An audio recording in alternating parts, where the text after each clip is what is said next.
Hello दोस्तों, स्वागत है आप सभी का आपके अपने YouTube चैनल पे। आज हम डिस्कस करने जा रहे हैं एक ऐसी चीज़ जो शायद कॉमनली बहुत लोगों के साथ जुड़ी हुई है।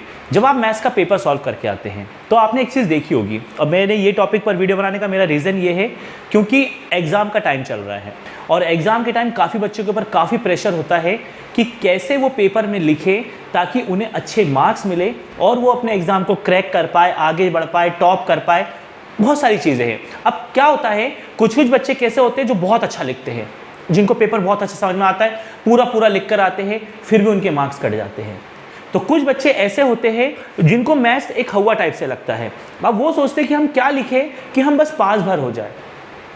तो आज का जो मेरा वीडियो है ना, ये दोनों लोगों की प्रॉब्लम सॉल्व करने वाला है। तो वीडियो को स्किप मत करना, एंड तक देखोगे तो एक एक बात सुनोगे तो सब समझ में आ जाएगा कि एग्जाम में अच्छे पढ़ने वाले जो पूरा पेपर करके आते हैं उनके मार्क्स अगर कहीं ना कटे, पूरे कैसे मिले तो कैसे मिल सकते हैं। और वो स्टूडेंट जिनकी तैयारी बहुत सारी नहीं हो पाती और वो चाहते कि हम किसी तरह से अच्छे मार्क्स ले आए, तो वो कैसे ला सकते हैं, दोनों पर हम आज बात करने वाले हैं। तो ध्यान से देखना वीडियो। अब हम शुरू करते हैं वीडियो को। तो सबसे पहले मैथ्स के जब क्वेश्चन आपके सामने आते हैं सबसे पहला काम क्या होता है, जब आप क्वेश्चन आपके सामने आए पहले आप क्वेश्चन को पूरा पढ़ो।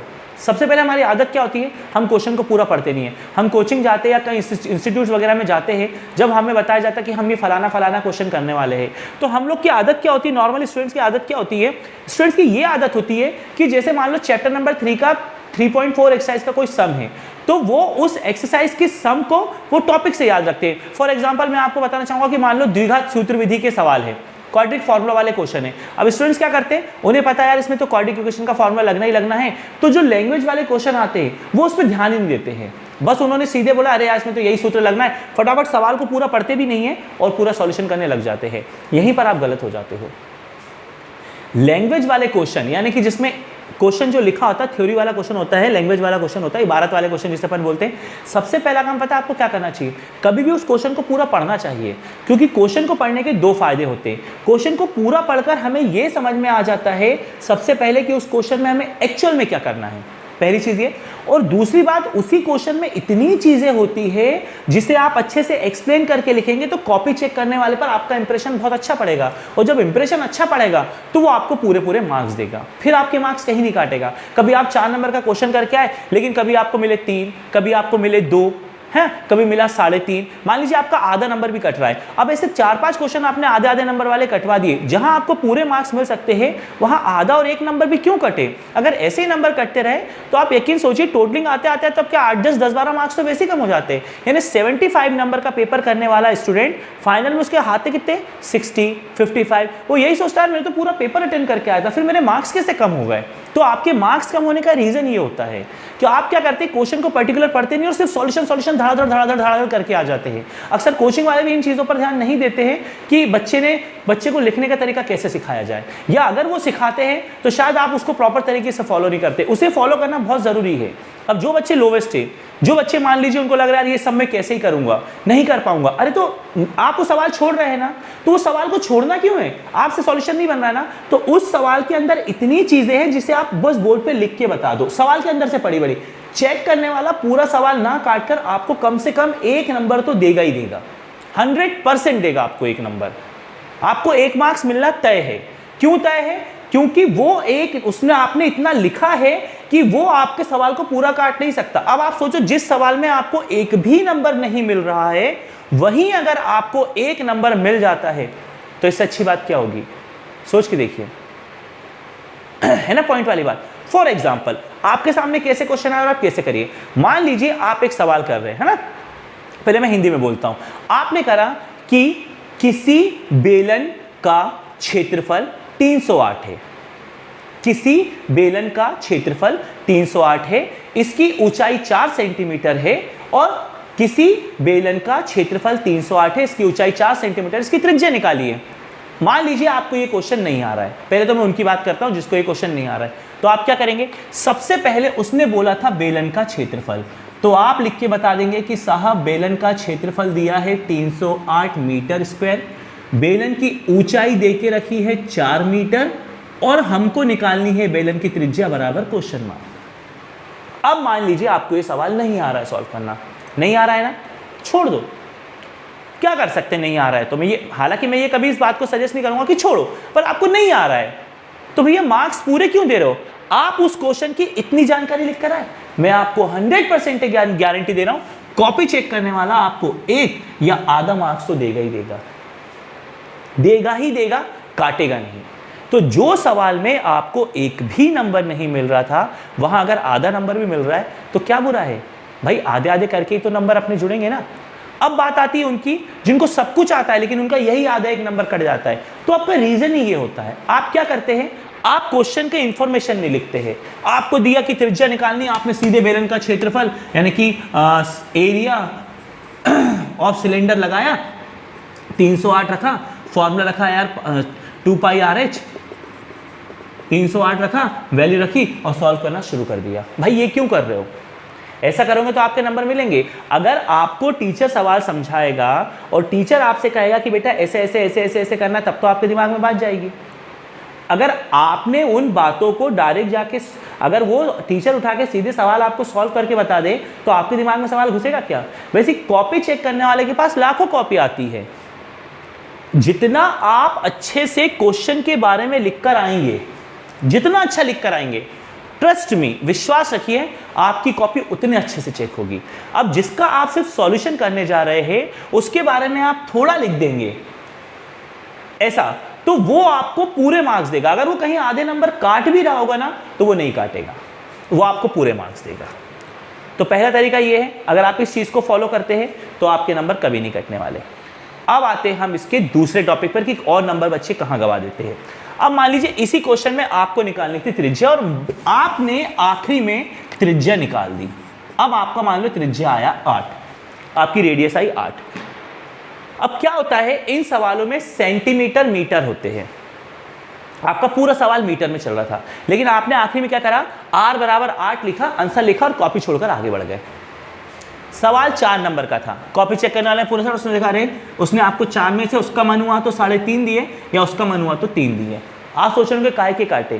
काटे उसने कि आपको इसके साथ मीटर लिखना है। अगर पूरे क्वेश्चन में मीटर चला आ रहा था तो आपको वहां पर मीटर लिखना पड़ेगा क्योंकि त्रिज्या मीटर में आएगी। और कभी आप क्षेत्रफल निकाल रहे हो, एरिया निकाल रहे हो किसी चीज का, एरिया 8 आंसर आया है तो मीटर के ऊपर स्क्वायर लगाना पड़ेगा। आप आयतन निकाल रहे हो, वॉल्यूम निकाल रहे हो, 8 आया है तो मीटर के ऊपर क्यूब लगाना पड़ेगा, क्योंकि ये इनके तरीके हैं, आंसर्स ऐसा ही दिया जाता है। और सबसे अच्छी बात, हमेशा आखिरी में जब आपका आंसर आ जाए तो आप लिखो कि now the radius is 8 metre, अतः बेलन की त्रिज्या बराबर 8 मीटर। आप आखिरी की ये भी लाइन लिख कर आइए।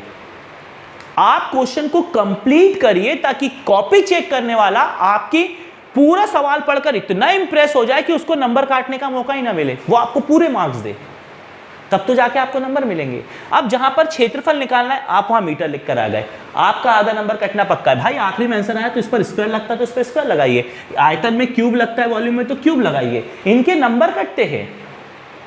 आप जो सोचते हैं ना मेरे नंबर कहां कट रहे, यहीं कटते हैं। अगर आंसर मीटर में आया है तो आप मीटर में दीजिए, सेंटीमीटर में आया तो सेंटीमीटर में दीजिए, एरिया है तो स्क्वायर लगाइए, वॉल्यूम है तो क्यूब लगाइए, मगर लगाइए, लगाइए, क्योंकि अगर आप छोड़ेंगे तो आपके नंबर कटेंगे, ये तो फिक्स है। अगर आप छोड़ते हैं तो आपके नंबर कटना फिक्स है। क्यों नंबर कटने दें? इसी तरह से जब आप एज वाले क्वेश्चन कर रहे हैं, मानो आपने माना कि राम की उम्र, माना कि कोई भी एज वाले आंसर को आखिरी में निकाला। अब जैसे आप उम्र वाला क्वेश्चन कर रहे, कोई कर रहे कि रामू के पिता की आयु उससे 10 गुनी ज्यादा है तो दोनों की उम्र निकालिए। यहां पे बात रामू और उसके पिता की हो रही, तो आप सबसे पहले माना कि रामू के पिता की आयु, माना कि रामू की आयु, ये सब तो आप करते हैं। लेकिन जब आप आखिरी में आंसर आया, गलती से भी आपने आंसर निकाला कि अतः रामू की आयु, और मान लो उसकी आयु 12 निकली, लेकिन आप वर्ष लगाइए, ईयर इंग्लिश में, एज ऑफ रामू 12 ईयर्स, यहां आपने मिस्टेक कर दी, आपके नंबर गए। तो अगर आप ये छोटी छोटी छोटी गलतियां करेंगे तो आपके नंबर कटेंगे। तो अच्छा पढ़ने वाला जो स्टूडेंट होता है उसके मार्क्स कम हो जाते हैं, और जो मतलब जो एवरेज पढ़ता है बेचारा, मतलब जिसको मैथ्स पहले में ये नहीं बोलूंगा नहीं पढ़ता है, लेकिन मान लो तैयारी नहीं कर पाया है, कुछ नहीं कर पाया, तो आप इन चीजों को अगर मिस नहीं करते हैं ना, तो मुझसे लिख के रख लीजिए, आपके नंबर नहीं कटेंगे, आपको मार्क्स मिलेंगे ही मिलेंगे। तो कभी भी अगर आप ये एग्जाम का समय चल रहा है, बोर्ड एग्जाम आप दे रहे हैं या लोकल एग्जाम भी दे रहे हैं, और आपको लग रहा है कि मेरे नंबर कटते, तो उसका रीजन ये है, अगर कोई क्वेश्चन को आपने पूरा पढ़ा है तो 3 स्टेप में उस क्वेश्चन को करने का तरीका है। पहली स्टेप होती है उस पूरी क्वेश्चन की जानकारी को आप ऊपर लिखिए, जो भी उस क्वेश्चन में बोला है, फिर मिडिल में उस क्वेश्चन को सॉल्व करिए, और एंड में उसके आंसर को अच्छे से प्रेजेंट कीजिए। अगर वो मीटर में है तो मीटर में, सेंटीमीटर में तो सेंटीमीटर में, एज वाला है तो ईयर में, अतः वाली लाइन, कुछ भी हो, आप पूरा प्रॉपर तरीके से करिए। और जब आप प्रॉपर तरीके से क्वेश्चन करेंगे तो यकीन मानिए आपका आधा नंबर भी कटे ऐसा होगा नहीं, आपको full out of full marks तभी मिलेंगे जब आपकी कॉपी परफेक्ट होगी।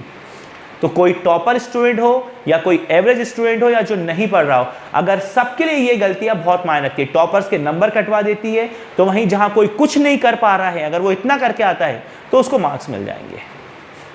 और बूंद बूंद से ही घड़ा भरता है। अगर आप अच्छे मार्क्स लाएंगे तो आपकी मार्कशीट अच्छी दिखेगी, और अगर हमें सब कुछ पूरा अच्छे से आता है तो हमें वो पूरा लिख कर आना चाहिए भी, और वो ऐसे ही लिखा जाता है। तो आई होप कि आपको समझ आया होगा कि आपसे क्वेश्चन में क्या गलतियां नहीं होनी चाहिए। और ये वीडियो अगर आपको सचमुच बहुत अच्छा लगा है और पसंद आया और आपके काम का है, तो वीडियो को लाइक करना मत भूलना। कोई क्वेरीज हो आपकी, कोई मन में सवाल हो, कुछ हो, तो आप मुझे कमेंट बॉक्स में लिख कर जरूर बताइएगा, और अपने दोस्तों में इस वीडियो को शेयर करना, ताकि वो लोग भी आपको मतलब इस वीडियो को देखकर वो जो गलतियां उनसे हो जाती है वो ना हो उनसे, और अच्छे मार्क्स लेकर आए। एग्जाम्स के लिए आपको ऑल द बेस्ट। आपके लिए कई सारे टॉपिक्स पर वीडियो आते रहेंगे, चैनल से जुड़े रहिए। नए हो तो चैनल को सब्सक्राइब करना मत भूलना, और ऐसी मोटिवेशनल कोई चीज़ें आपको चाहिए जो आपको एग्जाम टाइम पर जिसकी ज़रूरत हो, आप मुझे कमेंट पे लिख के बताइए, मैं बिल्कुल उस पर आपके लिए वीडियोस बनाऊंगा। जुड़े रहिए हमारे चैनल से ऐसे ही अच्छी अच्छी चीज़ों के लिए। धन्यवाद।